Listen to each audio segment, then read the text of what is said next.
la naturaleza específica de las resoluciones, sus contenidos y la manera en lo que esto se construye. Bien, como lo había ofrecido desde el inicio, tenemos muchísimas preguntas y lo que voy a hacer ahora es dar tiempo a los expositores para el desahogo de las mismas. Si les parece, daremos 10 minutos a cada uno de los expositores para que den respuesta cabal a todas las preguntas. Sin embargo, también tengo una serie de preguntas que han sido hechas a toda la mesa que me permitiré leer a continuación. Si me permiten, estas acaban de llegar. Este es para Pedro. Bien. Este es para Jaime. Un segundo. ¿La puede formular? Mire, tenemos muchísimas preguntas. La idea es tratar de desahogarlas todos. Si nos la manda, con gusto la turno a alguno de ellos, porque si no, no nos daría tiempo. ¿Ok? Bien, tengo una pregunta que hace Beatriz Zúñiga a cualquiera de los ponentes. Dice, las elecciones son un fenómeno político, económico, social y el enfoque solo jurídico es limitado. Las elecciones del 2006 no fueron democráticas los consejeros del IFE fueron nombrados por la señora Gordillo, por la señora Gordillo, que aprobaron toda la composición del IFE. Perdonen, no estoy siguiendo directamente por la letra, pero bueno. La preparación del golpe de Estado con la violación de la ley por parte de Fox. El IFE y el Tribunal Electoral violaron las propias leyes del COFIPE. El IFE y el Tribunal Electoral rompieron el orden constitucional. ¿Qué opinan los ponentes? Pues lo que está en juego es la nación y no una simple elección. Se hubieran encontrado solo... Bien, bueno, en términos generales es lo que nos pregunta Beatriz Zúñiga. Aquí hay otra pregunta. ¿Qué opinan de la diferencia que hizo el Tribunal Electoral del Poder Judicial entre la decisión estrictamente jurisdiccional y administrativo electorales, como el caso de la calificación de la elección, para afirmar que en las primeras se tiene el deber de tomar en cuenta los argumentos y las pruebas ofrecidas por las partes, mientras que en la segunda tienen el deber de actuar de oficio sin tomar en cuenta lo que digan los interesados en la calificación de la elección? Es más, ¿no sería que si el Tribunal Electoral que actúa de oficio tenía el deber de buscar y encontrar ellos mismos los argumentos, contraargumentos y por supuesto las pruebas, tal y como lo hizo en Tabasco? Otra pregunta para todos. Sabemos que hay una solicitud de juicio político en contra del Tribunal Electoral en la Cámara de Diputados. También sabemos que debido a la integración es posible que no proceda esto. ¿Qué tan importante sería integrar un jurado popular en contra del Tribunal Electoral, integrado por juristas, intelectuales, analistas políticos, etcétera? En caso positivo, ¿cuál sería el tiempo máximo y mínimo para prepararlo y realizarlo? Y estarían de acuerdo en participar. Y una última hecha a toda la mesa, ¿qué podemos esperar de la nueva integración del Tribunal Electoral? Bien, estas serían las preguntas. Ahora cedo la palabra a cada uno de los integrantes de la mesa. Tendrán 10 minutos para responder. Adelante, John. Gracias, José Antonio.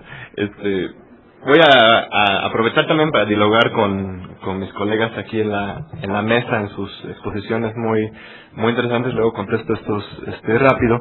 Primero me pareció muy interesante la ponencia de Pedro.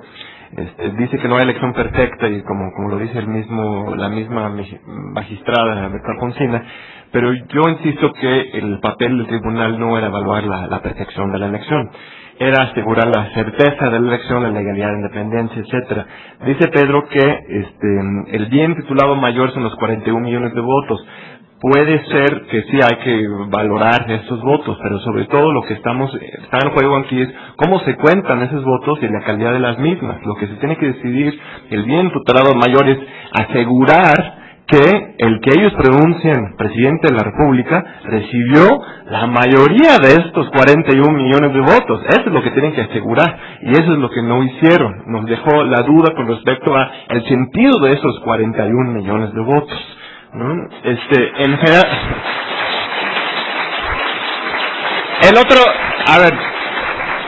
el otro punto, Pedro dice que es políticamente correcto criticar a lo del tribunal. Quizás ya veo que aquí quizás es cierto en el público, pero en general más bien es al contrario. Lo políticamente correcto actualmente es avalar la decisión del tribunal y ir con la cargada de apoyar a Calderón como el presidente legítimo, que a mí me queda la duda, ¿no?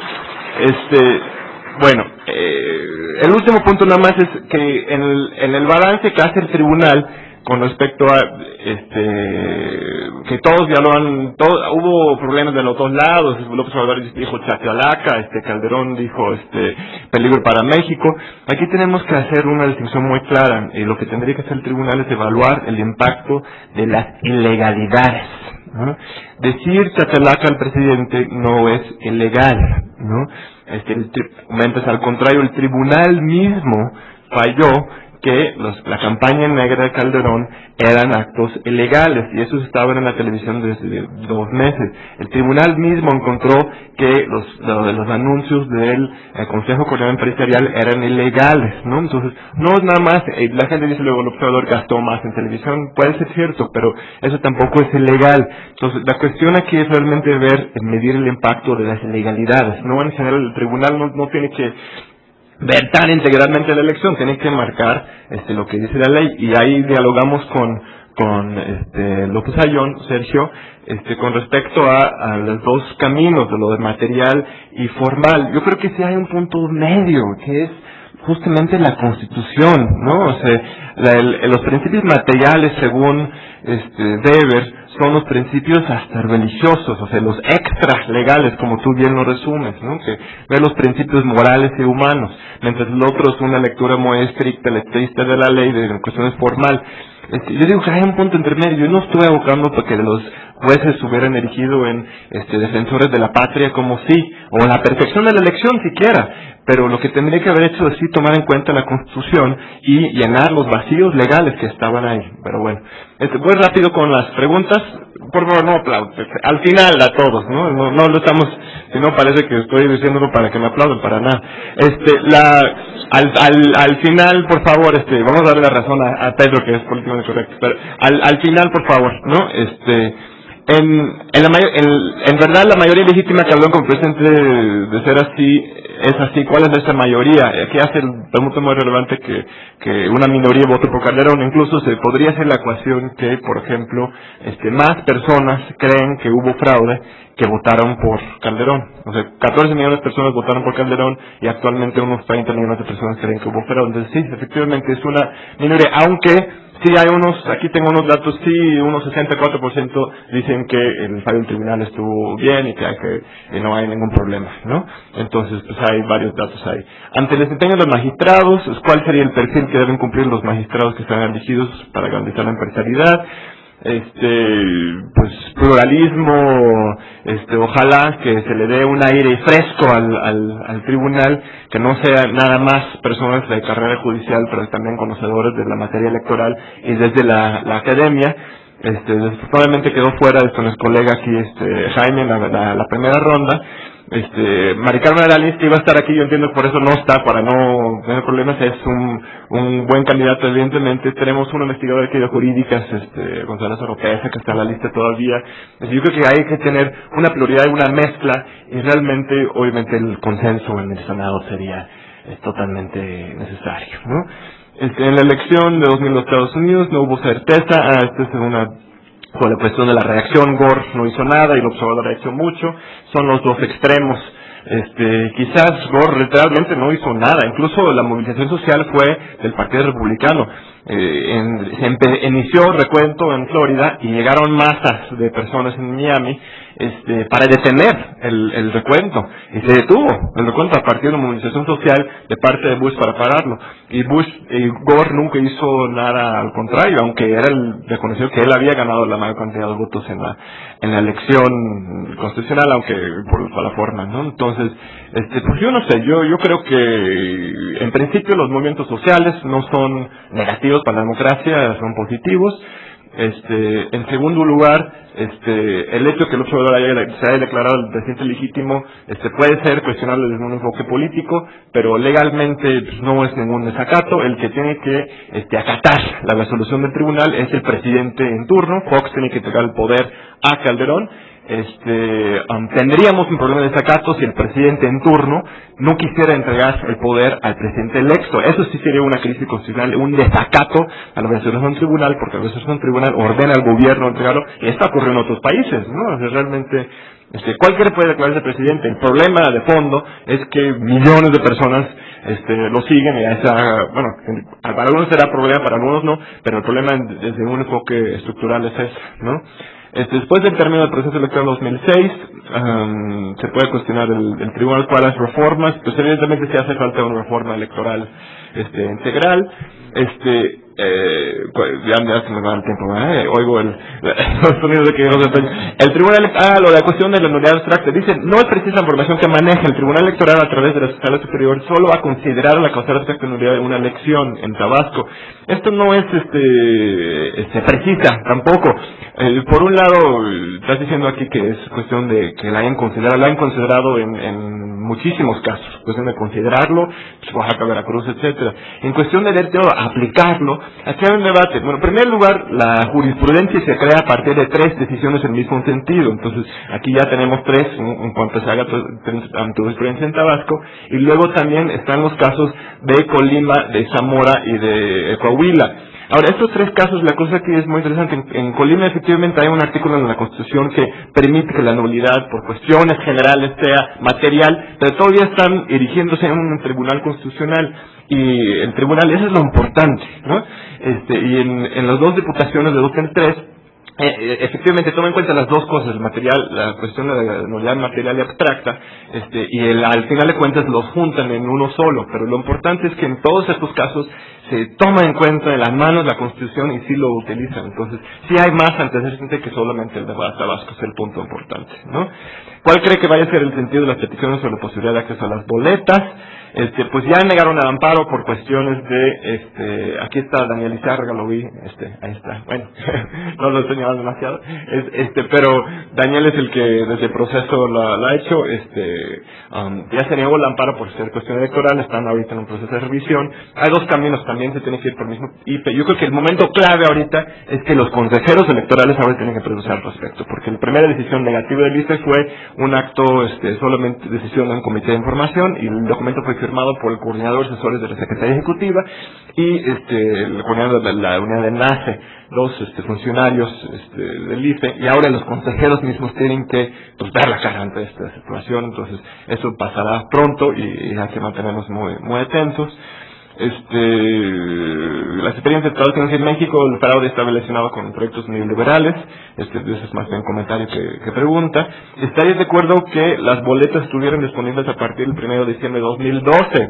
Interesante. Pues sí, mejor antes, ¿no? Pero pues, es mejor que nada, ¿no? El del 2012, ¿no? ¿Qué opinión sobre la evaluación que hizo el IFE y el tribunal sobre las resoluciones del artículo del COSIPE y de la Constitución, o sea, las violaciones a los artículos del COSIPE? Sí, la cuestión, entiendo que ese va en el sentido del juicio político. Yo creo que hay que explorar más, pero sí hay que ver, por ejemplo, el caso de las evidencias, un detalle así jurídico. Tienen 4 días las partes para presentar sus juicios en formalidad.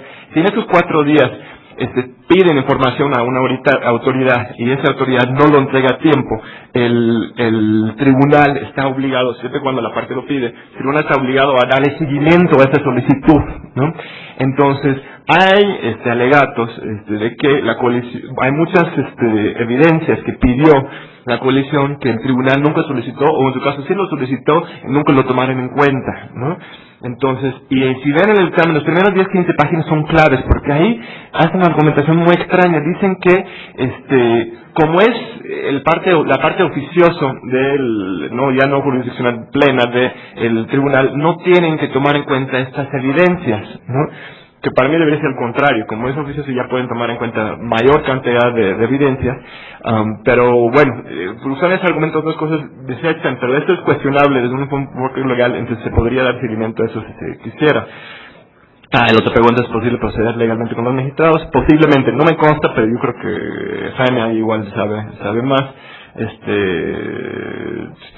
Para conservar las boletas electorales todavía, pues este es un asunto, yo creo que ¿no? O sea, el mismo IFE se autoinculpan innecesariamente otra vez, así como Calderón mismo se autoinculpa diciendo que no diciendo que se llama un recuento total, que nunca en su momento fue una declaración radical. López Obrador puede ser alguien radical, pero esa solicitud es que nunca fue radical. Yo digo, las soluciones radicales eran, o por un lado, anular la elección, o por otro lado, avalar sin más la elección, ¿no? El punto intermedio que nos hubiera garantizado la legalidad, la estabilidad, la confianza institucional, el recuento total de los votos, independientemente de lo que pudieran ser afiliaciones partidistas de cualquiera de nosotros, y por eso mismo el tribunal llegó a un punto al final en que tenían que escoger entre dos radicalidades. Pedro dice que uno solo era radical, yo creo que la decisión que tomaron era igual de radical y peligroso, entonces tuvieron que lanzarse al vacío y no supieron qué hacer cuando pudieron haber resuelto desde antes.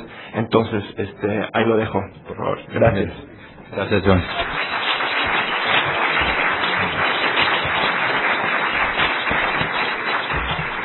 Bien, voy a dar la palabra ahora a Jaime Cali.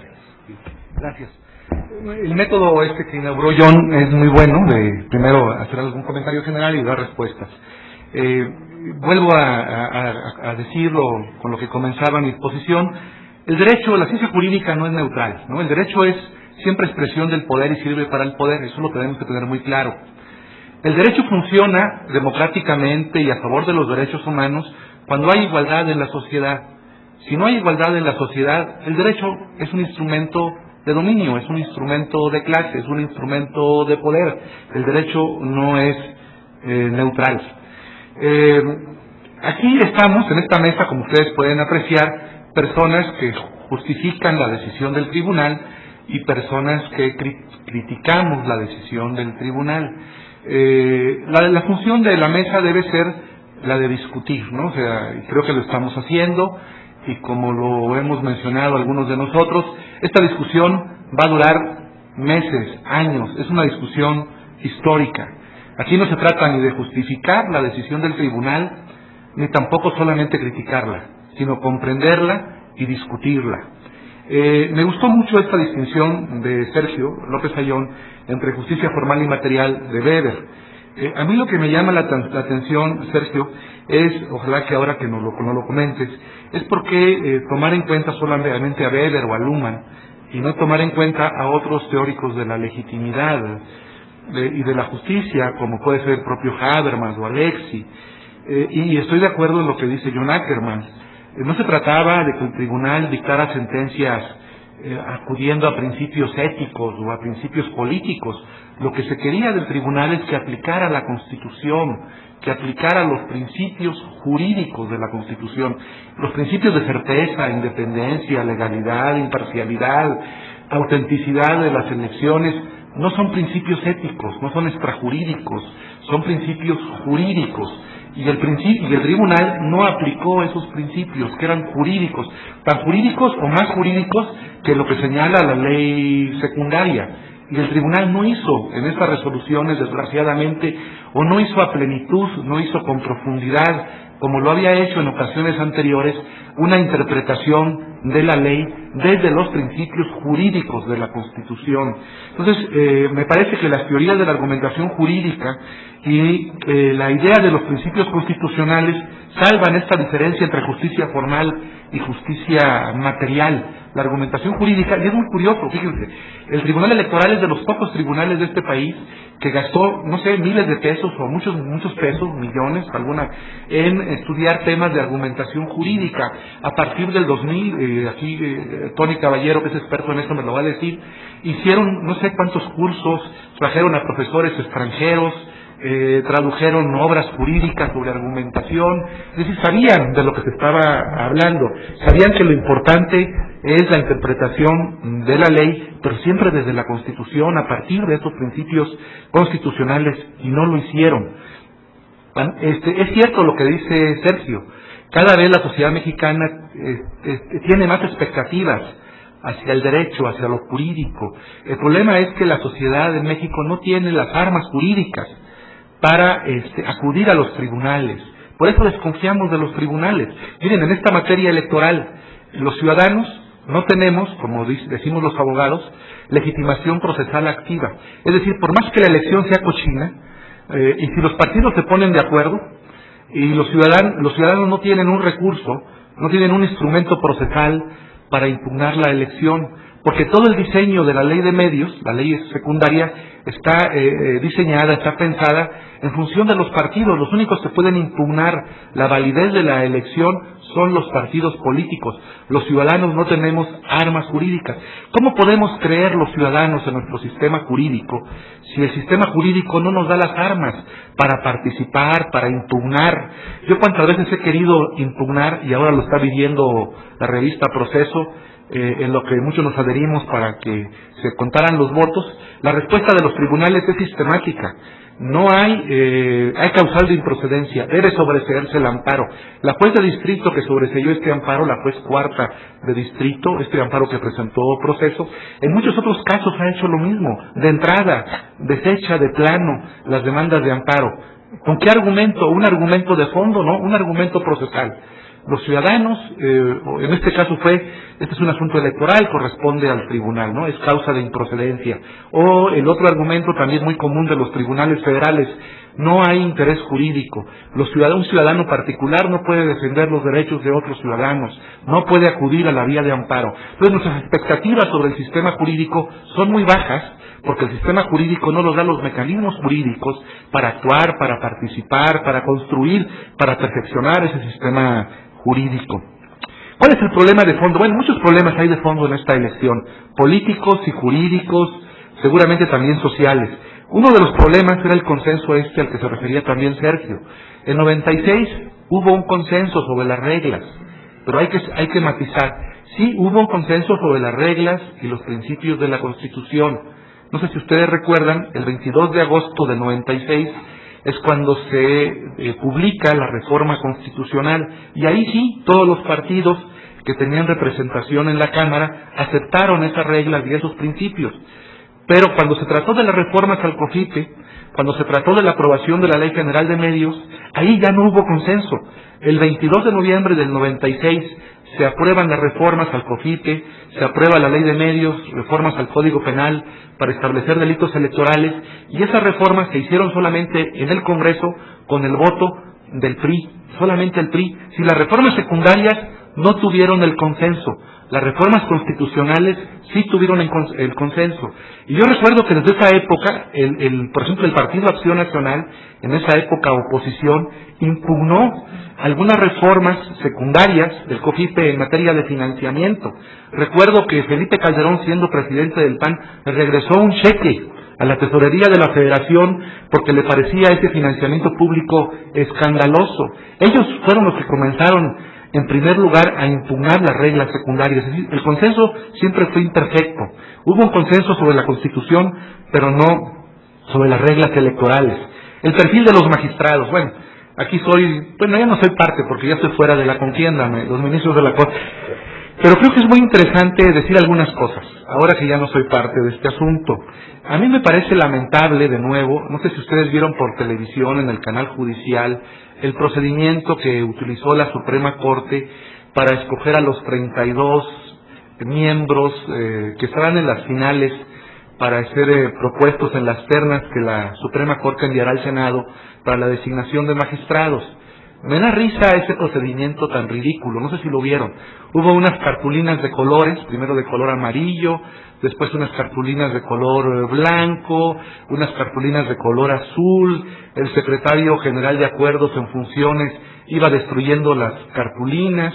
En esas cartulinas los magistrados ponían 36 nombres y después el secretario de acuerdos barajaba como barajas, ¿no?, las cartulinas, y después se destruían las cartulinas. Ese procedimiento fue para que ningún ministro asumiera su voto. A mí me gustaría saber, por ejemplo, qué ministros votaron por mí, qué ministros votaron en contra. Se dice que hubo escritos con 82 objeciones, pero que no se darán a conocer a la sociedad ni a la prensa. Sería importante, a mí me gustaría saber qué objeciones hubo en mi contra, ¿no?, o qué posiciones a favor hubo en mi contra. Bueno, esto nos habla del tipo de justicia que tenemos en México, una justicia muy poco transparente. Los ministros de la Suprema Corte evaden votar y decir yo voto por fulano o en contra de sutano, porque este candidato tiene tal objeción, no cumple con tal requisito, es inelegible, pero no vimos absolutamente nada de eso, sino un juego de cartulinas que se leían y que se destruían para que no quedara constancia y no fuéramos los ciudadanos a descubrir qué ministro había votado por quién, a favor o en contra. Estoy de acuerdo con John, el perfil de los magistrados debe ser un tribunal muy plural. Debe haber ahí abogados, para decirlo claramente, ¿no?, porque una cosa es la imparcialidad y otra es la neutralidad. Debe haber ahí abogados que sean de derecha, de izquierda, de centro. Si ponen puros abogados de derecha, ese tribunal está perdido. Bueno, sí, que defiendan la Constitución, pero bueno, hablando ideológicamente, no todas las personas pensamos igual y todos tenemos nuestro corazoncito. Entonces es importante que haya pluralidad, que la pluralidad ideológica del país esté representada en ese tribunal. Si nada más van a poner a magistrados de un solo perfil, estamos perdidos. Hay que decir que de la lista de 32 que escogieron, hay 22 del Poder Judicial. Solamente 22. Es verdad que hay algunas personas muy destacadas, como nuestro compañero Manuel González Oropeza en esa lista, pero hay muchísima gente que no conocemos nada los ciudadanos acerca de ellos. Ni yo mismo, que me dedico a estos asuntos electorales, conozco a todos ellos, no sé qué méritos tienen, qué deméritos, si cumplen o no con los requisitos. Ojalá que el tribunal en estas siguientes etapas no haga ese procedimiento ridículo de los cartoncitos, y lo que tengamos los mexicanos es una idea muy clara de quiénes son esas personas que van a ser los futuros magistrados electorales. En fin, hay muchas preguntas. Beatriz Zúñiga señaló que el enfoque de este asunto no era jurídico, sino que era un enfoque mayor, donde estaba en juego la nación. Y tiene toda la razón. Ahí en el proceso electoral del 2 de julio estaban en juego proyectos económicos y políticos muy claros.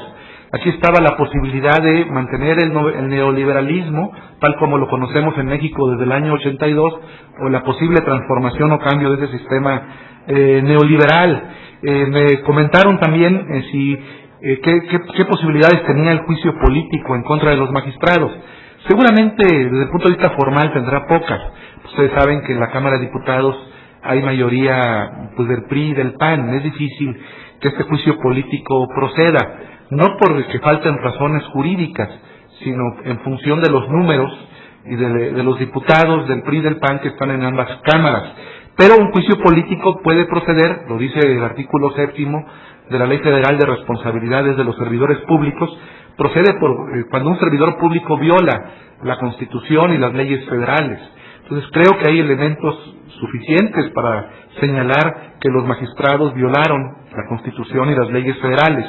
Y respecto a la idea del Tribunal Popular, hay un tribunal que se llama Tribunal Popular Benito Juárez, y lo está coordinando el doctor John Saxe Fernández, profesor de esta universidad.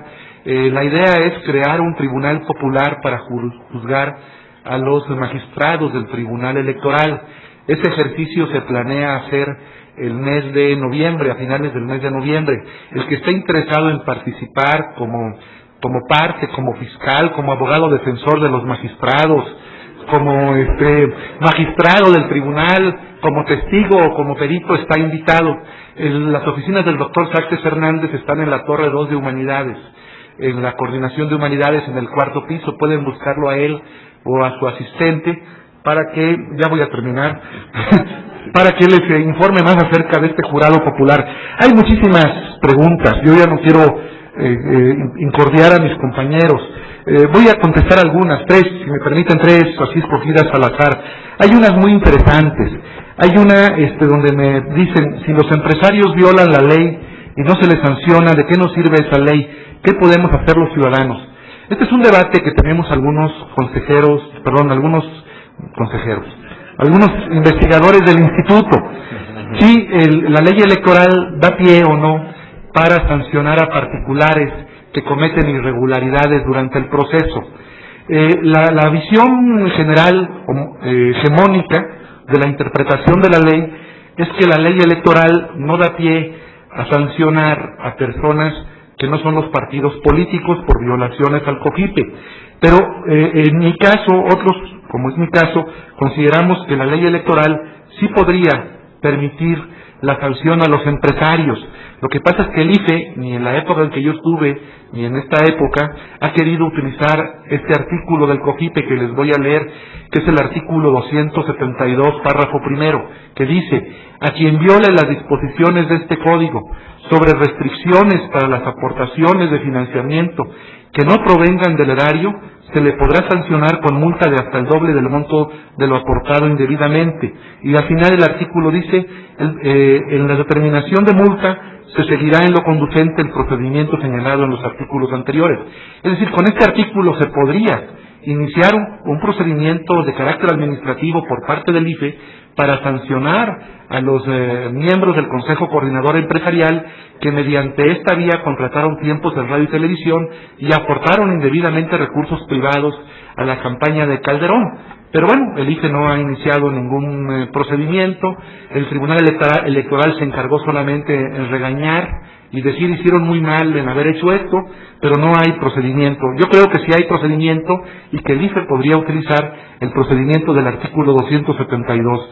Después hay una pregunta muy larga, muy interesante, pero la voy a brevemente, ya termino con esta. Hay muchas y les pido una disculpa a los demás.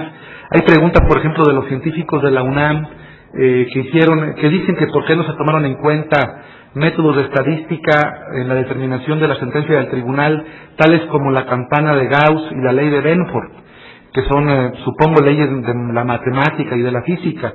Estos matemáticos y científicos de la UNAM han hecho cosas muy interesantes, han dado conferencias, por ejemplo, en el Club de Periodistas, y creo que sí, que los magistrados del tribunal, el fondo de la pregunta es si los magistrados del Tribunal Electoral tenían medios para determinar con certeza qué había pasado en el proceso electoral, y creo que sí, que había muchos métodos, desde métodos científicos de carácter estadístico como estos, a métodos de estudios de opinión pública para medir el impacto, por ejemplo, de las campañas negras o para medir el impacto de la injerencia de Fox en el proceso electoral. En fin, termino con esta larga pregunta de Juan Carlos Silva, que me dice: la declaración de validez de la elección presidencial y del presidente electo es un procedimiento de calificación de la elección político o jurisdiccional. Yo contesto que es un procedimiento jurídico constitucional. Lo que hace el Tribunal Electoral cuando califica una elección, no se supone en teoría, jurídicamente, es determinar desde el punto de vista de la Constitución y en ejercicio de la plena jurisdicción del tribunal la elección. Y luego pregunta: ¿dicha declaración está sujeta a un principio inquisitivo o dispositivo? Esta distinción para los que no son abogados: inquisitivo significa que el tribunal va a buscar las pruebas. Dispositivo es que el tribunal solamente resuelve conforme a las pruebas que aportan las partes. Aquí hay que decir que el tribunal no utilizó, por lo que pasó en la sentencia, un principio inquisitivo, sino fue dispositivo. Solamente resolvió con aquellas pruebas que aportó la coalición por el bien de todos, pero hay que aclarar, ni siquiera con todas las pruebas que ofreció la coalición por el bien de todos, porque había pruebas que ofreció la coalición por el bien de todos, pero que no tenía a disposición la coalición y señaló dónde estaban, y el tribunal dijo no, ni siquiera voy a requerir esas pruebas, porque como dijo Pedro Salazar, el tribunal en su considerando dice: como se trata de la calificación y no es contencioso esta parte, pues no voy por las pruebas. Es decir, el tribunal nunca buscó las pruebas que la propia coalición había ofrecido. ¿A qué reglas, pregunta, está sujeto el procedimiento y de qué manera se garantizan los derechos procesales de los partidos, coaliciones y candidatos? Bueno, está sujeto a las reglas de la Constitución, de las leyes electorales, de la Ley de Medios, del Código Penal. El problema es que con esta decisión el tribunal atendió preponderantemente las reglas secundarias y no las reglas constitucionales. ¿Cuáles son los límites de la plenitud de jurisdicción y las diligencias para mejor proveer en dicho proceso de declaración de validez? Lo que habría que decir aquí es que el tribunal no usó su plenitud de jurisdicción y ni siquiera utilizó medidas para mejor proveer. Es verdad, hay una pregunta interesante. ¿Hasta dónde podemos, con las diligencias para mejor proveer, llegar? Pero aquí el tribunal ni siquiera las usó. Entonces, creo que la pregunta ni siquiera hay que agotarla en sus últimas consecuencias. Finalmente, pregunta, ¿qué sentido tiene la existencia de una fase impugnativa y de otros mecanismos de control si al final el tribunal todo lo tiene que revisar? Bueno, por algo existe en la Constitución. La Constitución estableció que él tenía, en el artículo 99, la facultad del tribunal de validar o no la elección de un resultado electoral. Es verdad que hay fases previas y que hay un principio que se llama de definitividad y recursos, pero al final de cuentas el tribunal tiene que revisar todo y concluir y decir, esta elección se sujetó a la Constitución y a las leyes, o decir, esta elección no se sujetó a la Constitución y a las leyes. En este caso, ¿qué hizo el tribunal? El tribunal dijo, la elección se sujetó a la ley, pero le faltó razonar sobre cómo se sujetó a la Constitución. Muchas gracias.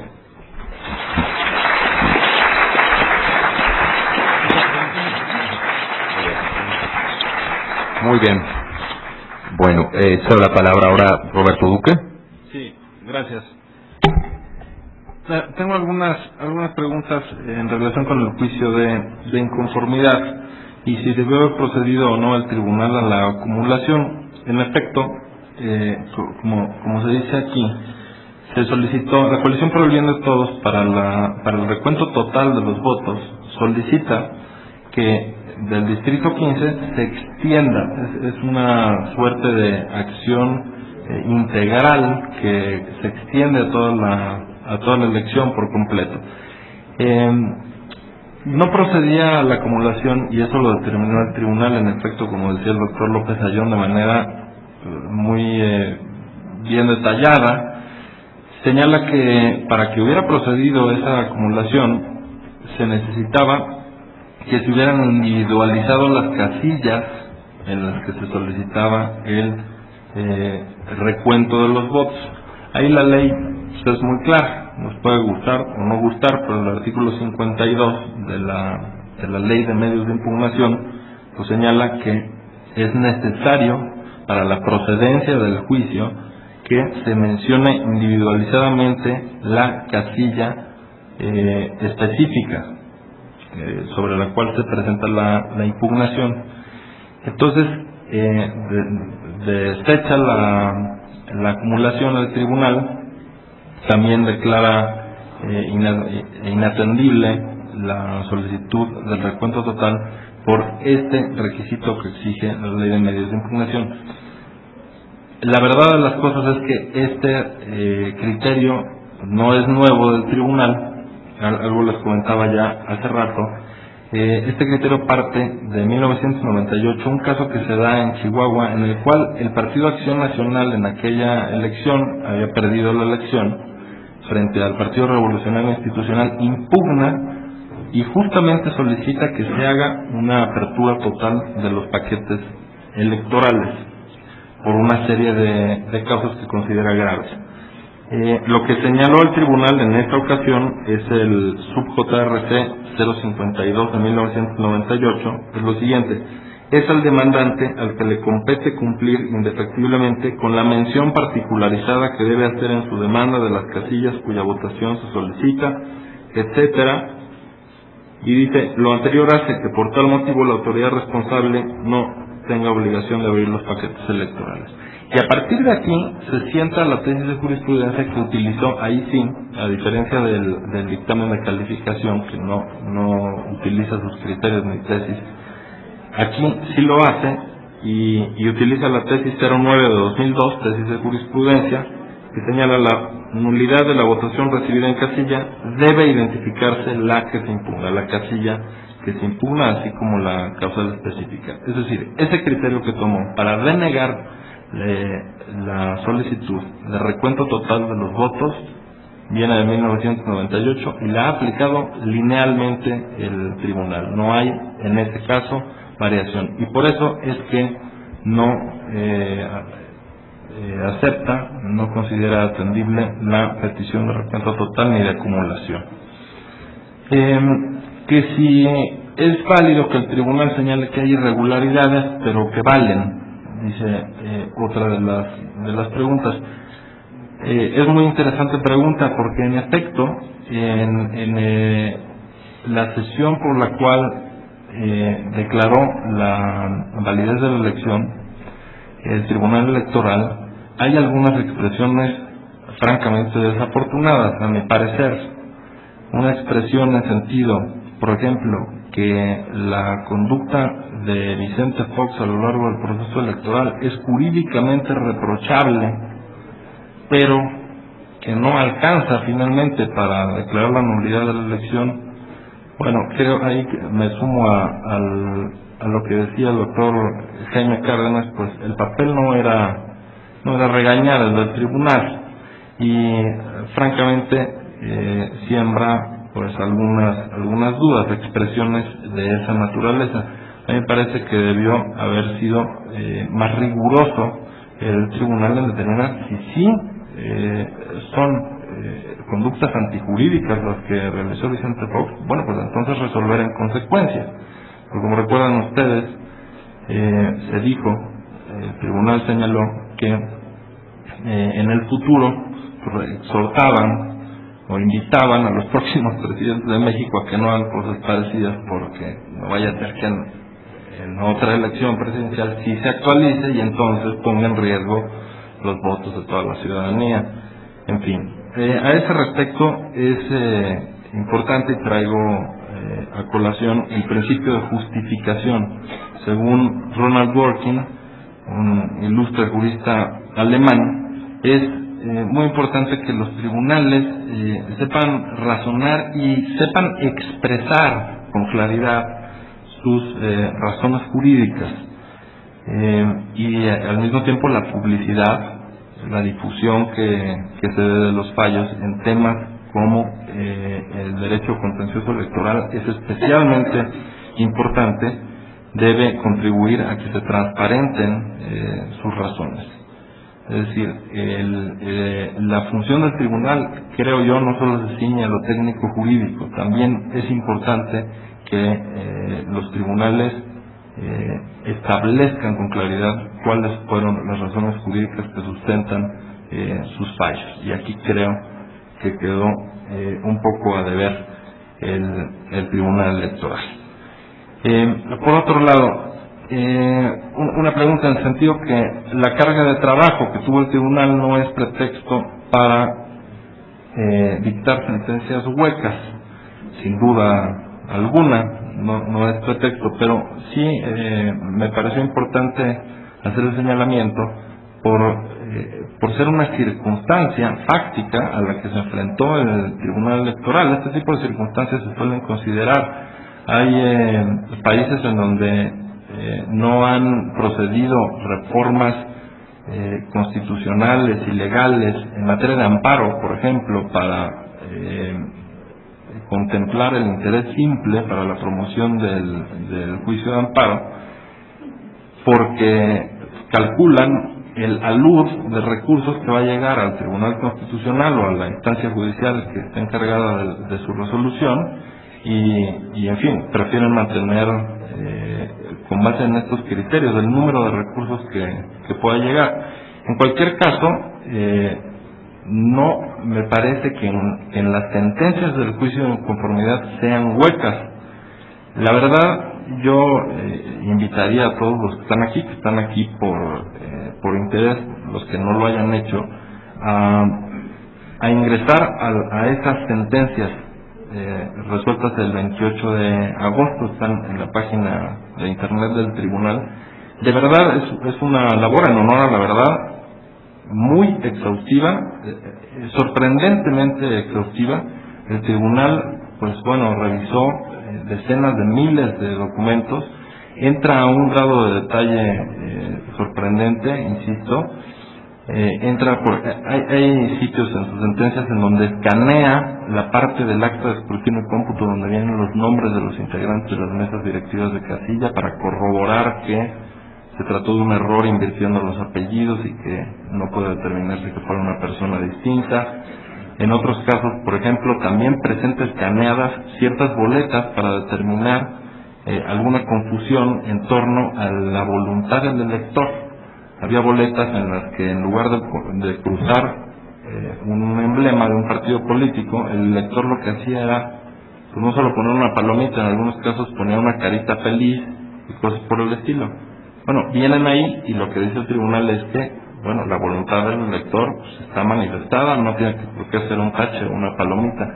En otros casos, por ejemplo, había boletas en donde se votaba había un tache por determinado partido, y al final en candidatos no registrados aparecía ese mismo candidato.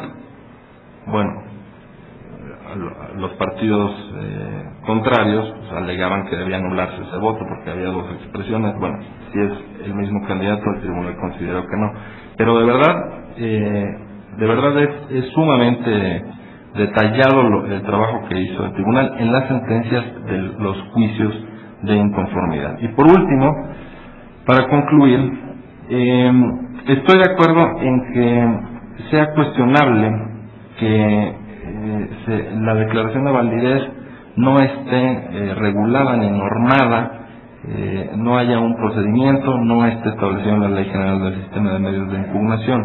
Para nadie es un secreto que en esta materia electoral la negligencia del legislador, porque hay que decirlo así, en los últimos 10 años prácticamente no ha habido las reformas electorales que notoriamente se ha ido presentando la necesidad de implementarlas. Curiosamente, algunos estados de la República han aprendido más de los errores a nivel federal de nuestra legislación y ya tienen legislaciones más avanzadas que nosotros. Ya regulan precampañas, ya regulan intervención de gobernantes en las contiendas electorales, tienen mejores sistemas de financiamiento y fiscalización de los recursos de los partidos políticos, en fin. Y a nivel federal, algo ha pasado que desde 1996, salvo un par de reformas en las que no me da tiempo ya de abundar, pero sí está pendiente poner al día nuestra legislación electoral. Entonces concluiría diciendo que el caso de la declaración de validez y de establecer lineamientos que regulen la declaración de validez de la elección presidencial es francamente inaplazable.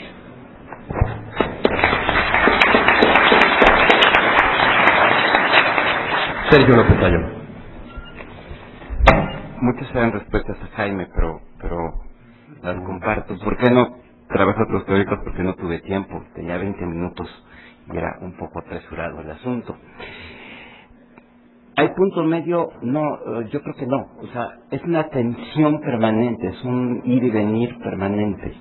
Aquí el problema, creo que Jaime lo plantea bien, es si aplicó los principios constitucionales. Y mi opinión, subrayo opinión, es decir, después de haber leído las sentencias de principio a fin, es que sí los aplicó. Lo que tenemos es una diferencia en la interpretación de esos principios, ¿sí? ¿Por qué? Porque nos enfrentamos a los límites del derecho, es decir, y quien crea todavía que en una sociedad democrática el derecho es una lectura unívoca, sobre todo a nivel de estos principios, pues justamente no está viendo que en la realidad lo que estamos discutiendo es cómo se aplicaron estos principios. Doy un ejemplo muy concreto, el principio de certeza, que es el que ha estado preocupando. Mi lectura, la sentencia del tribunal sí genera certeza, porque la lectura de John es, la certeza se hubiera generado si se hubiera contado todos los votos. Pero la sentencia del tribunal argumenta ampliamente que el sistema electoral mexicano está construido con una serie de candados que generan certeza, particularmente que los que cuentan los votos son los ciudadanos, ¿sí? en presencia de los representantes de los partidos políticos, y que eso se plasma en un acta, y que cuando no hay impugnación en esa acta, no hay razón para volver a contar porque ya lo hicieron los ciudadanos. Podemos discrepar si eso está bien o está mal, es decir, eso es lo que dice el tribunal, por lo que yo digo, el tribunal sí aplicó, sí interpretó el principio de certeza, porque si hubiera hecho otra cosa ya estaríamos discutiendo exactamente lo contrario, es decir, el tribunal no debió haber abierto todas las casillas, el tribunal toma una decisión, toma un camino de argumentación y determina una resolución. ¿Que genera certeza al 100%? No, ¿sí? Pero vámonos acostumbrando a que las decisiones de los tribunales normalmente no generan unanimidades, es decir, y que aquí, tomo los datos de John, parece indicar que una buena parte de esta sociedad, no toda, y eso está muy bien, sí cree que el tribunal ya resolvió el asunto.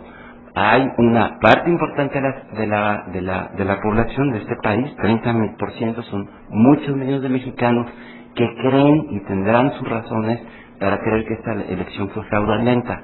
Vamos a tener que vivir con eso, vamos a tener que reconstruir las reglas del sistema electoral, ¿sí? Pero digamos, ahí está. Un último ejemplo que creo que me ayuda a ilustrar esto. No lo resisto, John, el problema de las boletas, ¿sí? Es decir, aquí van a ver ustedes el límite claro. El COFIPE tiene una disposición que dice que cuando se acaba el proceso electoral las boletas se destruyen, ¿sí? Perdón, eso es lo que dice el COFIPE. Por lo tanto, el IFE jurídica, legalmente, está obligado, no es opcional, o sea, no es si quieren, a destruir las boletas. Puede que esta disposición sea ridícula, estúpida, antitransparencia, así, podemos ponerle todos los calificativos que queremos, ¿sí? Pero ahí está, ¿sí? Entonces, el IFE va a tener que destruir esas boletas a menos que intervenga el legislador y cambie la regla, ¿sí? Y luego entramos a una discusión, lo tiene que ser de inmediato, se puede tardar 12 años, ahí es donde entra la interpretación. Vean ustedes, ahí podemos interpretar, lo tendría que haber hecho ya, o lo puede hacer en 25 años, ¿sí? Ahí es donde entramos al proceso de interpretación, donde tiene que haber una decisión de un órgano, desde mi punto de vista, constituido, ¿sí? Que es el que va a tener, el Consejo General del IFE va a tener que hacer esa decisión, y puede hacer varias decisiones. Ahí es donde el derecho no da para más, es decir, llega un momento en que hay que tomar una decisión, que nos puede parecer razonable o irrazonable, dependiendo de la perspectiva que tengamos, pero así es la democracia, ¿sí? Y por eso, porque yo soy demócrata, no creo en los tribunales populares, ¿sí? Los tribunales populares me parecen que son, y es la historia la que lo demuestra, tribunales normalmente sesgados desde el principio. Representan una opinión y por ello es respetable, ¿sí? Pero no me parece que puedan constituirse como generadores de legalidad o de legitimidad, si ustedes quieren. Y ese es el problema que tenemos enfrente. Tenemos un problema de legitimidad, donde las reglas no dieron para generar al menos una legitimidad compartida por todos, ¿no? Ahí es donde estamos parados, vamos a tener que resolverlo, y yo lo que invitaría a todos ustedes es a reflexionar sobre la manera de resolver estos problemas que tenemos hoy, ¿sí? Y que esta manera de resolverlo siempre va a ser imperfecta, pero que el camino de la legalidad, a mí me parece, es mucho más seguro que el camino de abrirnos a una infinita posibilidad. Respondo con esto a una de las preguntas. El camino de la legalidad que refiere Tomo Trife, ¿no cree que va en contra de la estabilidad social? Yo le respondería muy respetuosamente a Joaquín Ignacio Butrón, es que el otro camino, desde mi opinión, hubiera generado un resultado todavía peor, ¿sí? Estamos en una elección muy apretada, donde muy pocos votos hacen diferencia, y casi por definición, es decir, va a haber, sobre todo la parte que perdió, va a tener enormes razones, o muy buenas razones, para pensar que no fue así, ¿sí? Pero insisto, ahí entramos ya en el problema de las creencias, de las valoraciones. Si ustedes leen, yo les invito de veras a leer las sentencias del tribunal, para que difieran o para que concuerden con ella, ¿sí? Eso es lo que nos da una base que nos permite ir avanzando, digamos, en la construcción de esto. Alguien me pide que le explique la causal abstracta de nulidad. Mejor que explicársela, le invito a Carla que pase y le regalo aquí el precedente del tribunal donde está claramente explicado. Eso es todo lo que tendría que decir. Muchas gracias. Gracias.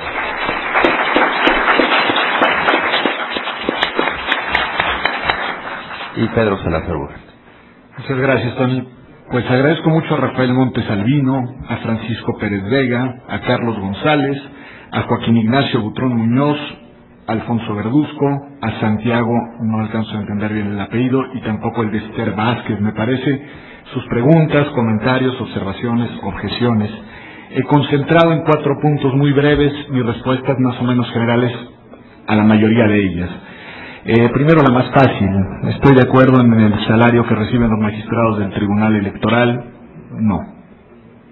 Sí, me parece que en un país con los niveles de desigualdad que tiene este país, en el que el problema principal es la pobreza, me parece que este tipo de salarios son salarios totalmente injustificados. Nuestros miembros de los órganos, sobre todo jurisdiccionales, no solo, pero nuestros órganos jurisdiccionales creo que tienen salarios desproporcionados. Me parece que el parámetro para medir esto, porque uno cuando emite una opinión de este tipo está obligado, creo, en cierta medida a la objetividad, puede ser la comparación con lo que reciben, con lo que perciben funcionarios de órganos de la misma naturaleza en otros países. Yo creo, y aquí hago una observación de equilibrio, yo creo que los juzgadores, como todo servidor público, profesional, dedicado y demás, deben de tener un salario digno, pero un salario digno no debe de ser un salario desproporcionado. Tenemos una gran paradoja, tenemos algunos poderes judiciales de las entidades federativas en las cuales los miembros de los poderes judiciales tienen un salario ínfimo, y tenemos miembros de órganos jurisdiccionales, sobre todo de los máximos tribunales, que tienen un salario desproporcionado. Me parece que hay que hacer un ajuste hacia la media, que es además lo que deberíamos hacer en este país, empezar a acotar la brecha de desigualdad en todos los sentidos. Sería una decisión democrática, prudente, sensata, en fin, positiva. Las intromisiones del presidente del Consejo Coordinador Empresarial se me observa con tono abiertamente crítico, mi insistencia en recuperar y describir la lógica del tribunal de la no determinancia. Hago 2 observaciones. 1, gran parte de mi intervención está basada en una descripción reconstructiva de la sentencia del tribunal. 2, utilizo un criterio, yo que lo propongo, un parámetro, un mirador, un observador, una lupa para mirar la decisión del tribunal. La lupa que propongo es imaginar, pensar, considerar, como yo considero que ante las disyuntivas que iba enfrentando el tribunal asumió una posición de garantía del derecho al voto. Ese es el mirador con el que yo observo la sentencia. Si lo vemos así, creo que es más fácil entender por qué, ante las implicaciones que hubiera tenido desde el punto de vista de la protección de todos los votos, pido en esto un ejercicio de objetividad a todos, no solamente de aquellos 14 millones de votos de un lado y del otro que determinaron la balanza, sino de los 41 millones 800 y tantos. Me parece que ahí se puede entender el razonamiento del tribunal y encontrarle una lógica. Ahora, al mismo tiempo, lo que hizo Fox, lo que hizo el Consejo Coordinador Empresarial, lo que hicieron todos, estuvo pésimamente mal hecho.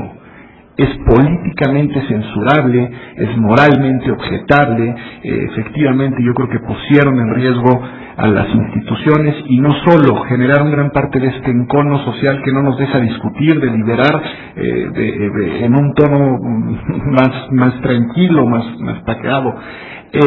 Miren, yo incluso diría algo más. El Consejo Coordinador Empresarial y Fox, yo creo que la peor parte de su intervención en este proceso electoral fue cuando, una vez que ya había dictaminado el Tribunal Electoral, tuvieron el mal gusto al día siguiente ambos actores de decir: yo nunca violé la ley.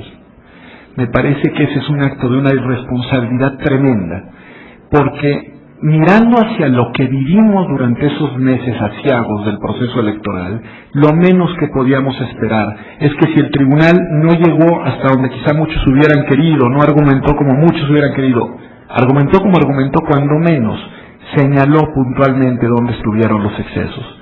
Y frente a ese señal del máximo tribunal electoral existía una responsabilidad política de asumir responsabilidades. El Consejo Coordinador Empresarial, el presidente Fox, en fin, varios actores, hoy se preocupan y se cuestionan dónde está la credibilidad de las autoridades electorales. Yo diría que por errores puntuales, yo insisto, lo he dicho, yo creo que hubieron errores, irregularidades y demás, una parte del problema tiene que ver con la actuación de las autoridades. Otra parte tiene que ver con lo cerrado del resultado. Nosotros los ciudadanos pusimos sobre la mesa un escenario complejo. Y la tercera tiene que ver con la actuación de estos actores. Yo creo que el presidente y el Consejo Coordinador Empresarial estuvieron todo el tiempo desafiando a las autoridades y mostrando hasta dónde llegaban sus capacidades legales para actuar con fuerza. Ya que no actuaron con toda la fuerza con la que pudieron haber actuado, ya que nos hubieran gustado unas autoridades que entraran más duro y más firme, es un tema interesante que podemos discutir. Pero lo cierto es que, sabedores de que la autoridad difícilmente los iba a sancionar, estuvieron permanentemente mostrando ante la ciudadanía a unas autoridades que no eran capaces de contenerlos. Y esa es una actuación irresponsable. Es decir, ahí no tengo nada que decir más que eso. Se me pregunta sobre el asunto de la calificación en general de la elección. Pues yo diría con Roberto Duque, ahí el gran problema que tenemos es que la calificación electoral no está normada en la ley.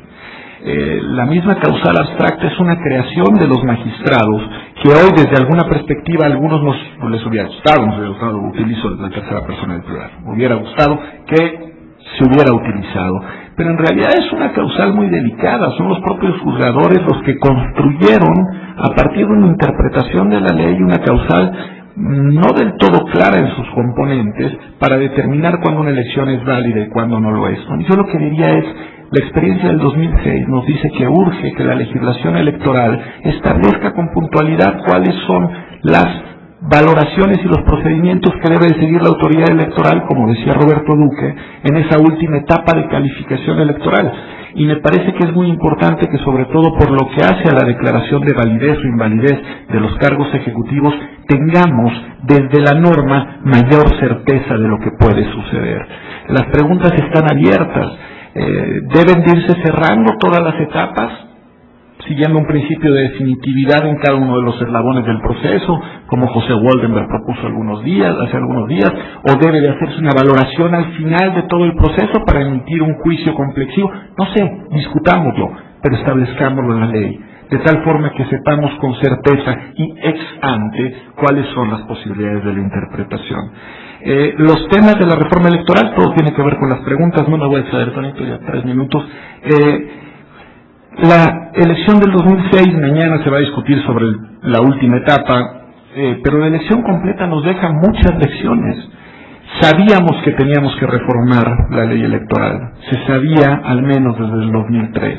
Las iniciativas de reforma que estaban en la mesa de la Cámara de Diputados eran un montón. Es decir, aquí hay negligencia por parte de los actores políticos y permítanme subrayarlo, de todos.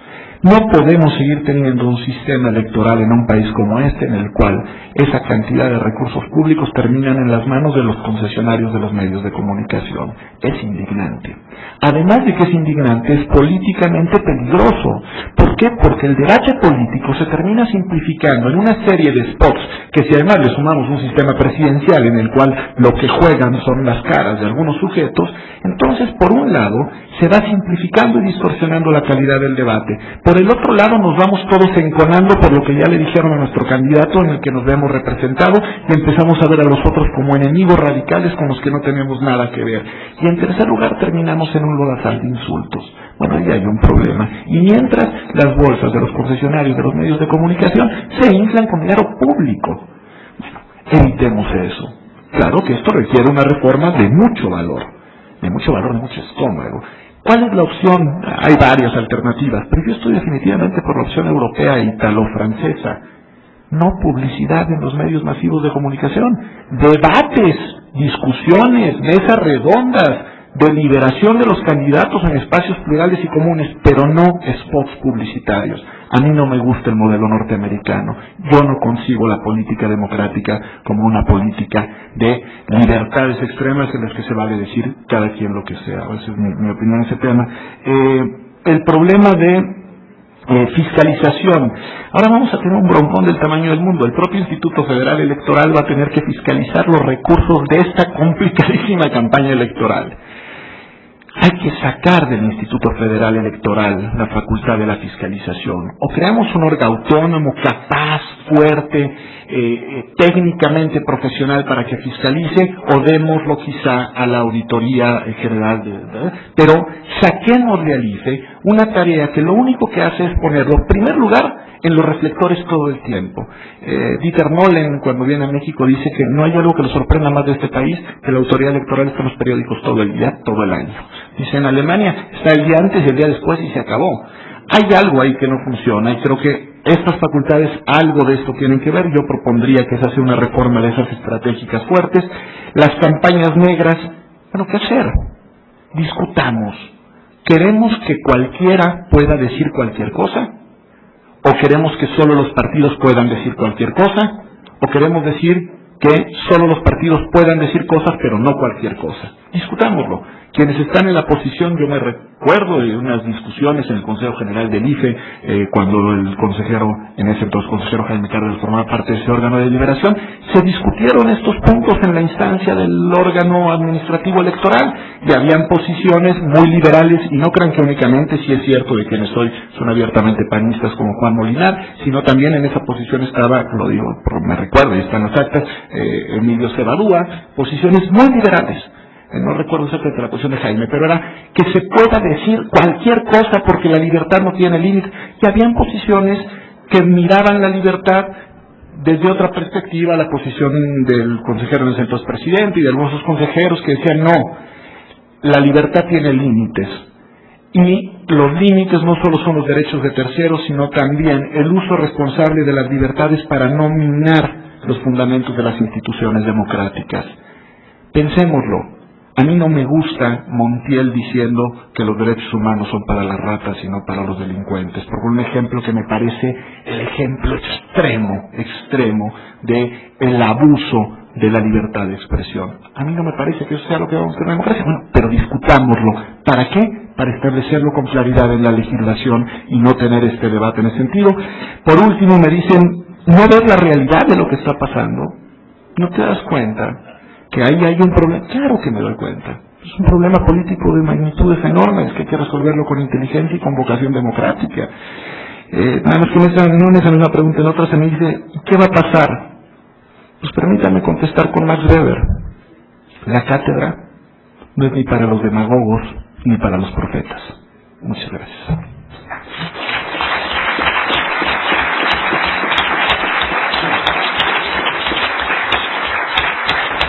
Muy bien, pues agradezco a ustedes su asistencia y a los ponentes por su interesante participación y los invito mañana, que la mesa también promete estar magnífica. Gracias.